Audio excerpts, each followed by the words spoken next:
What's up guys? So, natagaling lang natin mag-long drive no. 300 kilometers, first time ng Honda Civic FD automatic na gumala no nung nakuha natin ang unit no. Safety first lang talaga sa biyahe. Tuturuan ko lang kayo kung ano talaga yung i-check before kayo magbiyahe ng napakalayo no. So first of all guys, check nyo yung oil.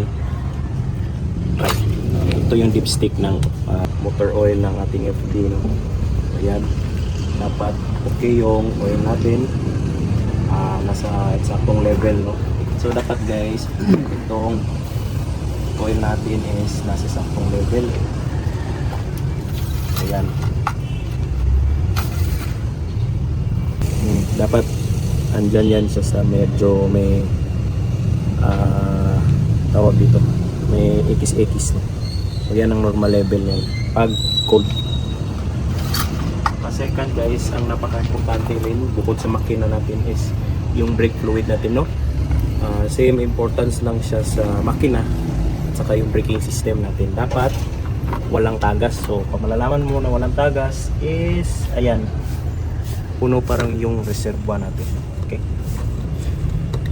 So yan guys, yung basic lang saka sa automatic dapat yung ating automatic drive.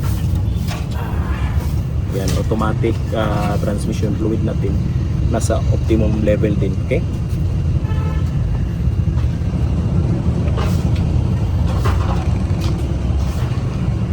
Saka of course guys, lastly, napaka-importante talaga lalong-lalo na sa mga automatic is yung ating battery. No? So makikita yan sa dash kung may problema yung battery or kung meron kayong voltage meter ng battery natin. So sa automatic na car, always talaga importante ang battery kasi hindi ito maitutulak pag nalubat at hindi mag-start. Okay? So, yun lang muna guys yung basic natin na maintenance before kayo check rather before kayo magbiyahe ng malayo. Okay? So next natin na data yung kukunin natin is mag full tank tayo ulit at malalaman natin kung gaano katipid ang ating Civic FD sa 300 kilometers na biyahe. Okay guys. So guys, another factor sa pag-check before mag long ride no is ating isa na naman to sa pinaka-importanting bagay sa ating mga sasakyan no, kundi ang tire pressure no or in general ang condition ng ating gulong. Dapat hindi upod at saka nasa tamang pressure no. So isang quick tip lang guys, kung meron factor din sa gulong na nakakapagpatipid sa ating consumption ng gasolina no. So high temperature, mas less yung contact patch ng ating gulong laban sa against sa road no. So mas maliit yung contact patch, mas hindi mabigat yung kotse. Therefore, magaan dalhin ng makina yung gulong. So in general makakatipid ka. So ito guys, meron tayong portable na inflator guys no. So ang front, sineset ko talaga ng 32 guys. So, yan. Ayun guys, 32. So, ayan.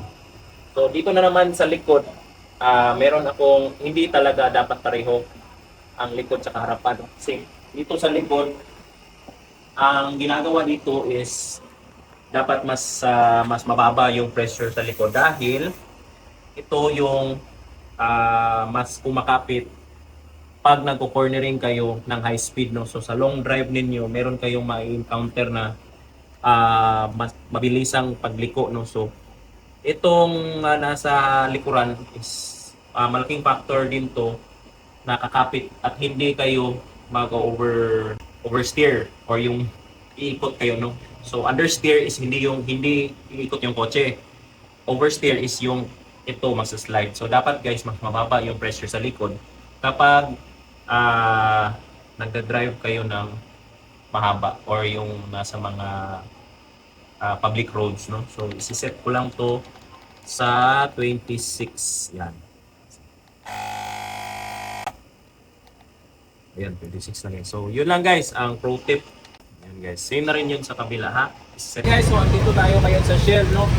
Ang pang price ng special o V-power nila is 103. So magpapa-full tank, ayun. Nag one click na ang ating ang sensor no ng pump. So ang gagawin natin is isasagad natin hanggang makakita tayo ng gasolina dyan. So i-measure ko from Surigao to Cagayan de Oro, which is approximately 300 kilometers, kung gaano katipid ang ating Honda Civic FD automatic 1.8, no? So yun guys, when you say sagad guys, dapat makikita yung gasolina dyan na malapit nang umapaw. So, yun. 103 guys. So nagpas na ng big 3 digit talaga, no? Wala tayong madugan. So ayun guys, na-compute ko na kasi nakauwi na tayo galing ng Surigao City. So approximately 295 kilometers guys sa ating travel, no. So doon kami sa Claveria dumaan, so medyo may paangat, so parang hindi talaga to matipid, no. So kinumpute ko na yung liters nito, sagad rin to. So divide natin sa kilometers, which is 295. Ang labas is 11.6 guys. So 11.6 sa long drive is not tipid guys. So ayun, mas matipid talaga yung manual kaysa sa automatic, no? So yun lang guys, bye bye.